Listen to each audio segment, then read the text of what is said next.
Director of the United States Secret Service, Kimberly Cheeto, speaks exclusively with ABC News, taking responsibility for that stunning breakdown in security.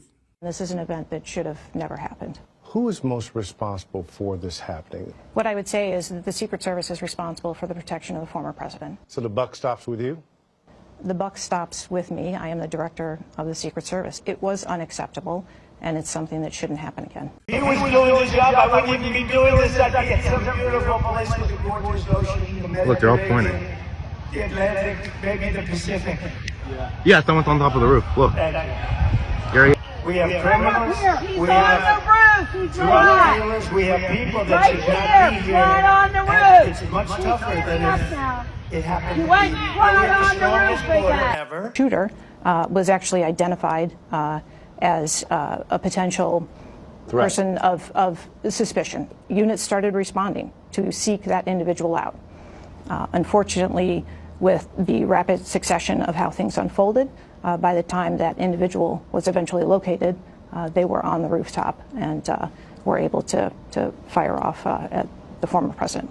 ABC News now learning that heavily armed local police were actually stationed inside the building. The gunman climbed, but they missed him.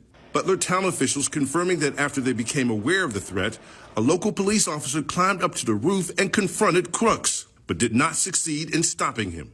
What was your reaction when you saw the events unfold on Saturday? Shock and then concern, obviously, for the former president. Investigators now trying to determine whether roof access had been properly locked down. The shooter climbing up seemingly unimpeded, about 400 feet from the stage, with a direct line of sight on the former president. Should that roof have been secure, period? That building in particular has a sloped roof at its highest point. And so, there's a safety factor that would be considered there, that we wouldn't want to put somebody up on a sloped roof. And so, the decision was made to secure the building from inside.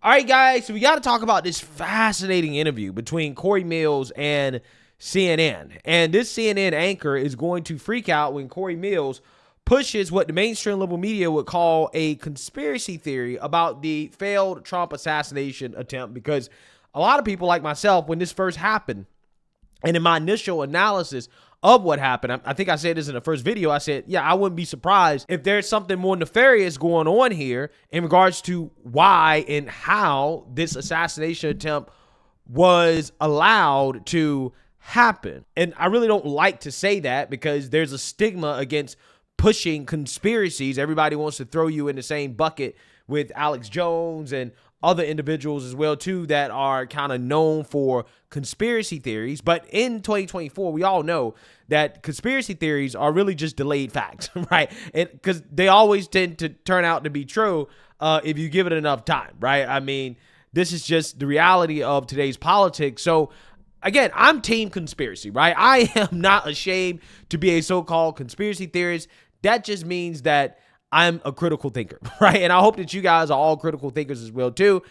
Team conspiracy, okay? But again, CNN, they hate conspiracy theories, even though in this situation involving the Trump failed assassination attempt, a lot of people are wondering, how in the hell did a 20-year-old unsophisticated would-be assassin get on top of a roof with a direct line of sight at the president of the United States as he's speaking at a rally in an area that is supposed to be secured? An obvious place where somebody who would try to assassinate the president would go to try to assassinate the president, and had time to line up a clean shot and fire off a few rounds before being shot and killed by Secret Service. It just doesn't make sense, okay? I have been through Secret Service multiple times, and I can tell you, they're pretty thorough, okay? I mean, they don't just let anybody in to the vicinity of the former president of the United States, okay? They kind of have it on lockdown. But in that situation, they did it, and a lot of people, including Congressman Cory Mills, has questions about how this happened or why this happened.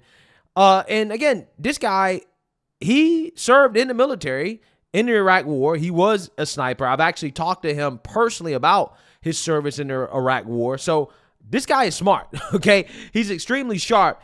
And even he is saying that this doesn't make sense. And CNN is going to freak out at his theory about why this should be investigated further. Because again, you're not supposed to talk about conspiracy theories, right, on national television, even if it is warranted, especially in a situation like this that makes absolutely no sense. You know, I look at all of these things, and I look at different videos where an assailant will pull a firearm on a law enforcement officer, and the first thing they do is they immediately pull and draw and mitigate the threat and the risk. You know, I ask why the local law enforcement officer did not do so.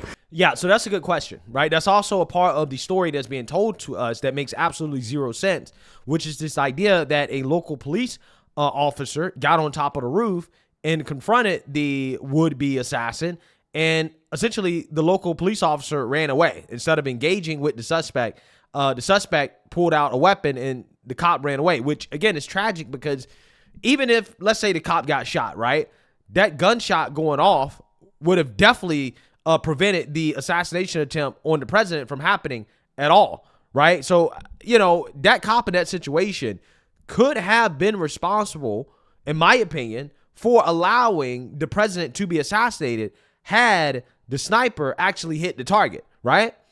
So again, just all around failure here. Apparently, Secret Service had assigned local law enforcement to, I guess, take care of that area, right? And they just did an absolutely terrible job if this story is true about the local law enforcement officer going on the roof and confronting the guy before he was able to line up a shot and then essentially running away. I don't know if that's true, but this is what's being put out there. The other thing is that when you set up an advanced team, I keep hearing this about the perimeter elements. Yeah. You know, the perimeter is actually established by your threats that are in the area. So if I don't have any threats outside of 100 yards, okay, fine, I can cordon off a certain area. But if I have a building 160 yards perfectly adjacent to the stage, that's an obvious threat, especially with an elevated position that has overwatch. Mm-hmm. That's a sniper's paradise. And, you know, we talk about Eagle's Nest. You also have, which no one talks about, but the water tower. So what I'm hearing from you is it's not a failure on the ground for sure, but 100%. Also a failure in advance? I think it's a failure in advance. I think it's a failure to have the counter snipers to be able to establish their range fin and their sketch maps. I also heard we've also learned that local snipers were stationed inside that building. At the time. I haven't heard that piece of it yet, but that doesn't necessarily make sense unless they were actually in a window which was backed off, because a lot of times you'll get yourself in there. Sometimes you expose your rifle in a way to try and do a force protection or a show of force that actually stops things. Others are actually more tactical where they'll sit back a little bit, but a sniper for the law enforcement is only trained to shoot about 75 yards, unlike your counter sniper teams that are on so. But here's my problem. In having done this for so long, they always say the adage of ignorance is bliss, and I think that's true. I've done thousands of advances. I've done thousands of counter sniper operations with our teams in Iraq and Afghanistan, etc. The amount of negligence, the amount of mistakes that was made here, I have a very difficult time not leaning myself towards this was intentional as opposed to fecklessness. But wait, talk to me about that. I actually heard you say this right the day after, which I wanted to ask you about. What do you mean intentional? You know, well, you know what he means, right? You know what he means. As in somebody, again, we don't know if it was a lone wolf, lone actor, or maybe it came all the way from the top, okay? Somebody made a mistake, but it wasn't really a mistake. It was intentional, right? That's essentially what he's saying, is that this is so bad, right? Like, there's so much negligence that it's hard to believe that this wasn't something that, again, was done intentionally. Now, again, I don't know if that's the case, but again, I think that it's reasonable to ask questions about that, considering how, again, we're talking about the Secret Service here. Again, what is supposed to be the best protection that you can get, but it failed for what seems to be an amateurish attempt to assassinate the president. Again, according to footage that has been released, that guy was on a roof about 2 minutes. He hasn't been spotted for 2 minutes before he was able to fire off those shots. That is completely unacceptable. Completely unacceptable. You mean an intentional failure on the part of... No, I wouldn't say an intentional failure on the part of, but I got to just, I sit here and I scratch my head, and you don't want to be the conspiracist. You don't want to be the person. I'm telling you, because that's what it's leaning toward. No, I know, and that's the issue, is that you walk this fine balance of, you're not trying to be a conspiracist, but you look at it and you go, how could this have gone so... But it's one thing if someone on the street says it. It's not. I mean, you, Cory Mills, member of Congress, former sniper, you saying it. I mean, it makes my eyebrows go up. When you say you're walking the line on this, intentional what? You know, it almost seems to me, and I think that an investigation is necessary at this point within Congress, not just the FBI, not just others. You know, I look back at... Yeah, you can't depend on the FBI, right? You cannot depend on the politicized FBI to do a thorough investigation into this. Again, it has to be some type of independent oversight on this, okay, 100%. But again, what really bothers me is the fact that Cory Mills clearly is hesitant to say what he actually really means, which is that, yeah, there seems to be elements of an inside job going on here, but he doesn't want to say it because in today's society, there's such a stigma from critical thinking, right? Because all he's doing is critically thinking. He's saying, okay, this doesn't make sense based on my knowledge, my experience, which is professional, by the way, right? We're talking about a sitting congressman. But again, he's hesitant to really say what he means because he doesn't want to be smeared as a crackpot. And that is a huge problem in our current day politics in the way we talk about certain things, because essentially, if it was in fact an inside job, which I don't know, but I think that it is reasonable to ask questions about why was this allowed to happen? Why was the security failure just so bad, right? Like, again, if this happened to a private security team, you fire those people. I don't understand why Kim Cheadle still has a job. Kim Cheadle should have been fired immediately, right? Immediately, she should have been fired. The fact that she still has a job shows me that Democrats are not trying to unify. The first act of unity should have been to get rid of her. The person at the top has to go. It is a zero-fail mission. The fact that she hasn't been fired yet makes it even more sketchy. The fact that Alejandro Mayorkas hasn't been fired yet makes it even more sketchy. And listen, here's the thing. The more stuff they come out with, the sketchier it gets. Like, you guys heard about this news story claiming that Iran had been plotting to assassinate Trump for years in retaliation for what Trump did to General Soleimani in the Middle East. So they're saying that, yeah, we beefed up Secret Service in response to a possible assassination attempt from the Iranians, but yet you allowed this to happen. So this was a beefed up version of Secret Service. Allegedly, this was a beefed up edition of Secret Service. And they allowed this. There are also more allegations that the would-be assassin and the counter-snipers locked eyes with each other before the assassination attempt. Aaron, there's been some developments as the investigation has progressed. You know, what the investigators are telling us is, as far as a motive, a manifesto, the reasoning behind this, the suspect is still a blank slate. But what they have developed is a lot of the background about what happened that day. They know that he went to his employer at the nursing home where he works as a dietary specialist before this and said, I need Saturday off. I have something important to do. But he told his coworkers, I'll see you on Sunday. So he changed his days off, presumably for this.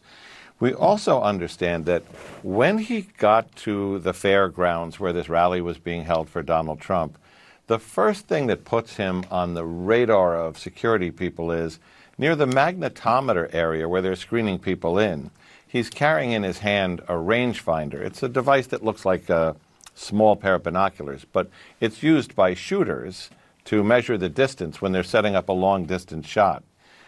Because he didn't have a weapon, that would not have prevented him to go through security, but they did flag, what does he have this in his hand for? At that point, they told people, keep an eye on this guy, but then he leaves the secure area, the staging area, and he doesn't turn up again for some time until the crowd says there's a guy crawling up the roof and it appears he has a rifle. There is an eerie moment in here, Aaron, where he's taking the rangefinder and he's looking through it at the counter-sniper positions, and one of the counter-sniper positions is looking at him through the scope. At this point, there's not a gun in the picture, as I understand it, but they're saying he's looking at us, looking at him. Then when people alert the police and they try to come up the ladder to get him, and he confronts them with the AR-15 gun, they dive for cover, and then a moment later he opens fire. But a lot of this sounds very spread out. The end of it happens very quickly. The last piece is the search of the car. As we reported last night, 2 remote-controlled IEDs, remote-controlled bombs in the car. The remote control for those devices found on his person on the roof, according to sources. 3 fully loaded magazines with nearly 100 rounds, a bulletproof vest. So it raises the question, did he expect to escape from this? And if so, what was all that intended for? What was to happen next? Questions that are still open in the minds of these investigators. Yeah, it just don't make any sense, right? It makes absolutely zero sense. But again, this CNN anchor, who's an NPC, right? She's saying, well, how can you imply that there is some type of intentionality when it comes to what may have happened here? Well, because he's experienced, and you really don't even need military experience to come to the conclusion that the circumstances surrounding this are questionable, right? I'm just saying, I mean, again, it's like critical thinking is something that the media is allergic to. And I'm thinking, all right, for an individual, if you looked at the escalations and how they are trying to approach him, let's just say that it was like, okay, first we want to censor and silence you, then we want to indict and imprison you. Now we're attempting to kill you and take you off the stage. You, let's slow down. Please.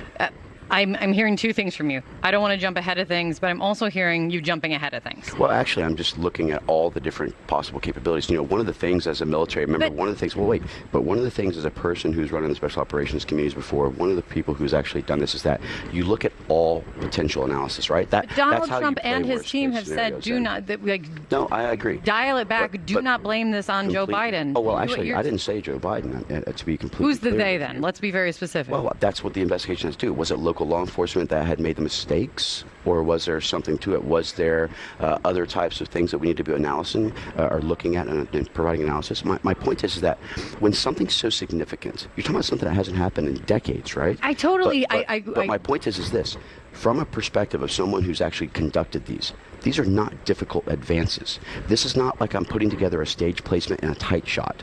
This is about looking at your surroundings. What is my green, yellow, and red route, which is your routes out in case? What is my actual elements that I need to be looking at as far as mitigating threats or risks or increased levels? Where's my range fan for the sniper that says, okay, here's my 100, my 200, my sketch. Here's an area where someone could shoot. Because here's my thing. So you're Let's saying, just say it's a Royce element. You are saying this is so basic that how big the screw up was, that's what's leading your brain down this road? That's exactly right, in a way. But because here's the other thing. Let's just say it's a resource. Tom Emmer was just on with me, and he said very specifically to me, I wrote it down. Mm-hmm. He said very clearly, it is too early to be talking about who is at fault and who is responsible. That's why an investigation is necessary. But, is it not dangerous? Is it not reckless to even be throwing around the word intentionally? So Wow, listen to this so-called journalist, bro. Again, it's almost like they're allergic to critical thinking. It's like, bro, he's not coming to any definitive conclusion in regards to what happened, but he's saying that considering the totality of the circumstances, the fact that, again, this is Secret Service, and this was allowed, such an amateurish attempt, something so basic, you have to ask questions. It gets into that realm of, okay, well, is there some intentionality to this? Right? I mean, come on. Like, we all make mistakes, but when you make a mistake this big, at some point, people ask questions about whether or not it was actually a mistake. Again, I think a real journalist, right, would continue to ask these questions and to say, yeah, that's actually something that the American people should consider, right? We should investigate further. These are questions that should be asked, but she's low-key trying to shut it down, right, because she's uncomfortable with where it kind of leads to. Doesn't mean that it leads back to Joe Biden, per se. Nobody's saying that. Nobody's directly blaming Joe Biden, but what people are saying is that, yeah, we need to investigate further and to see exactly why this was allowed to happen, whether that was a mistake or is there something more nefarious going on here. But again, the media doesn't want you to ask these questions. Don't ask questions. To question things as we do an investigation is recklessness, because at that point, then should we never question anything? My point is this. I'm not trying to be PC. My point is, in the political environment that we are in, what would it have taken, right? Let's just say that resources was limited. Let's go with that as a reasoning.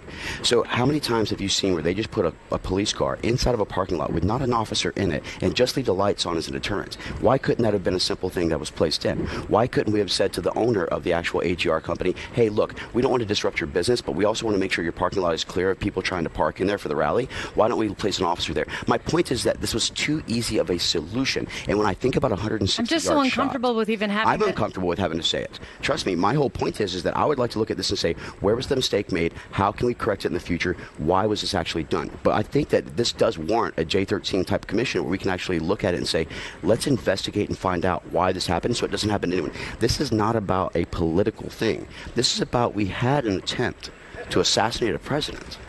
We really need to understand what a serious matter this is. And this was a milliseconds or millimeter difference between this being an attempt and this being an assassination. And I can tell you, at 160 yards, Kate, just to give you an idea, your off-the-shelf rifle shoots what they call 1 minute of angle at every 100-yard line. So at 100, it's 1 inch.